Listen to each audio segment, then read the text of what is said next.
Maxwell Health is a venture-backed health tech startup that we founded in the fall of last year. We are totally revolutionizing everything to do with employee benefits by turning it into a subscription service that people love. We automate, simplify, and make paperless everything to do with choosing, enrolling, and managing employee benefits. But we go way beyond that by making it fun to be healthy and by cutting through the clutter that makes healthcare so hard. To fix healthcare in America, we need to help companies control costs, and each and every single one of us need to get just a little bit healthier. Companies love Maxwell Health because we save them money and loads of time.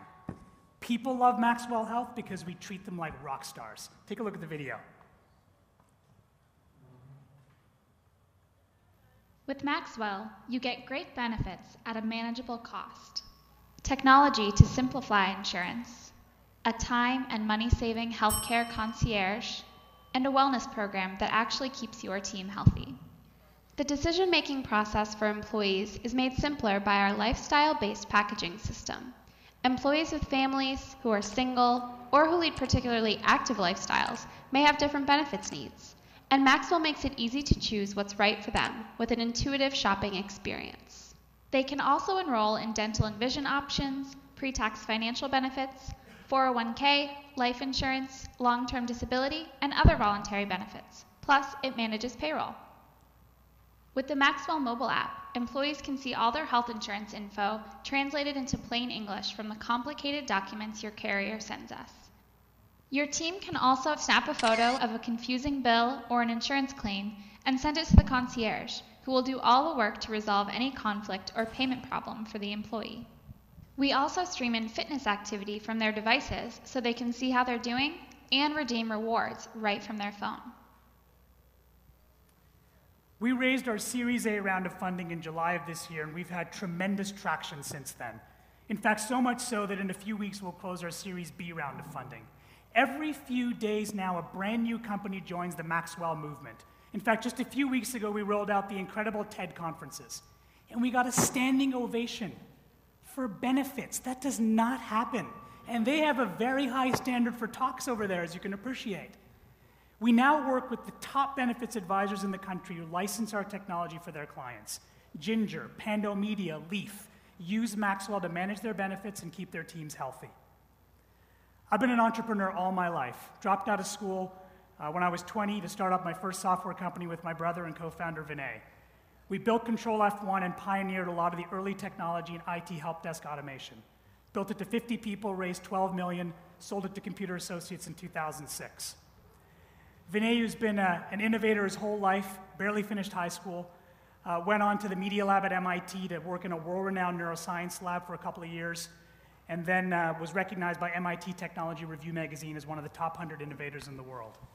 In 2010, we connected again to start getting disruptive in health. And we started off our model with a product called Daily Feats, which was a behavior change app that we private labeled for a lot of the top health and wellness brands in the country. Took it to $3 million in revenue, bootstrapped it in a couple of years. But then we dreamt up Maxwell and realized that we could get to our vision faster and better. And so we decided to build it. And we went out to recruit some of the top brains in the field. Took talent out of Cigna, Reliance Standard, Mutual of Omaha, and teamed them up with our group of outsiders. Disruptors, misfits who think different, engineers, designers, sales professionals, and marketers. And together, we're building a truly remarkable product to disrupt a business and industry that needs change. We've got some great advisors. Bill Sullivan was the president of Oxford Health Plans before it was acquired by United Healthcare. Amitabh Chandra is a professor of public policy at Harvard University and a nationwide expert in healthcare reform. Andy Palmer was the worldwide head of engineering and data at Novartis. Healthcare in America is broken. We need the nation's best minds and top innovators to fix these problems that affect millions of people every single day. We do what we do at Maxwell because it matters. Thank you.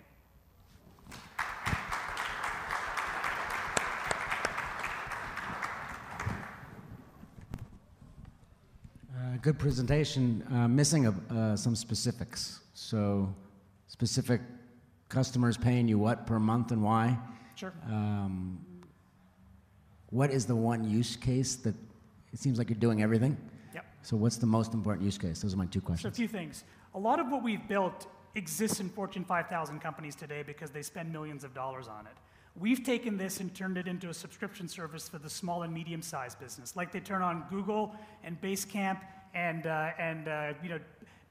Dropbox are going to turn on something like Maxwell. Benefits advisors license it from us for between $2 to $4 per employee per month.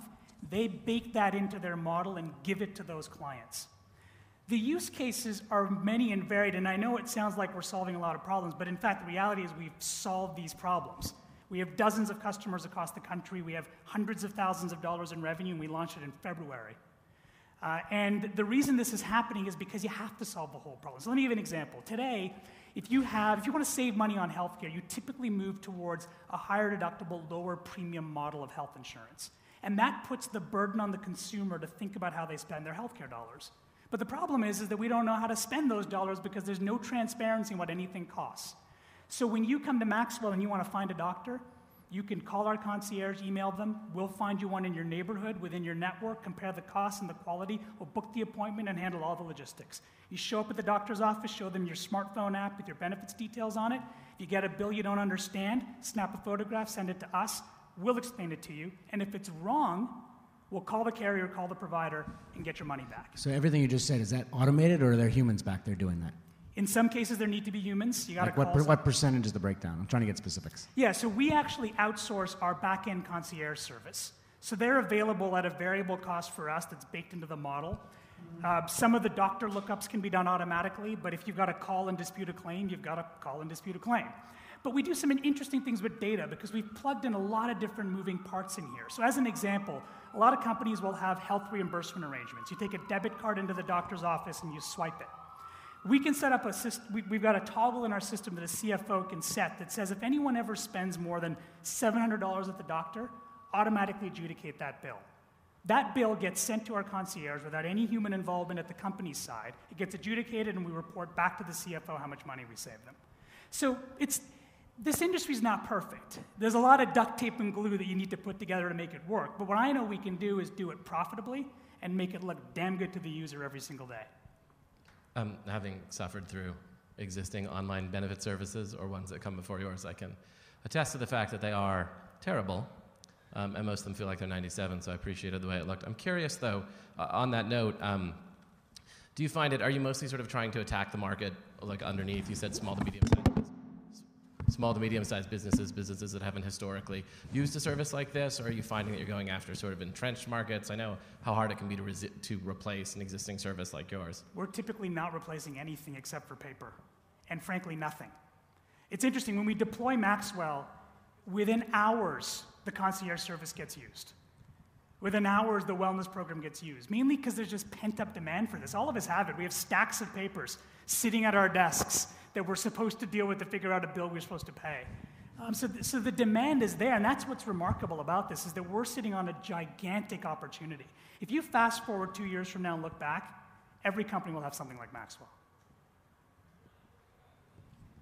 When you say every company, are you talking about your client being on the company side or on the health plan side? Because are you acquiring customers like I'm DGA, Directors Guild. I can't imagine them baking $4 extra in for us. So we don't sell through health plans. We don't even ask our companies to pay us. Today, benefits advisors make money through commissions from the health insurers. So when you use a broker, that broker makes money. Their business model is being disrupted. They need to compete with one another and deliver more value. So we go to them as a channel that already talk to millions of businesses and say, look, we're going to make servicing those businesses more efficient. We're going to give you a better model. We're going to give you an edge and a competitive differentiator.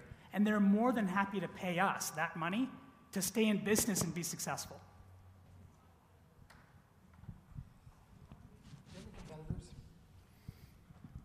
Yeah, paper. I mean, there are a few innovators that have emerged in the space.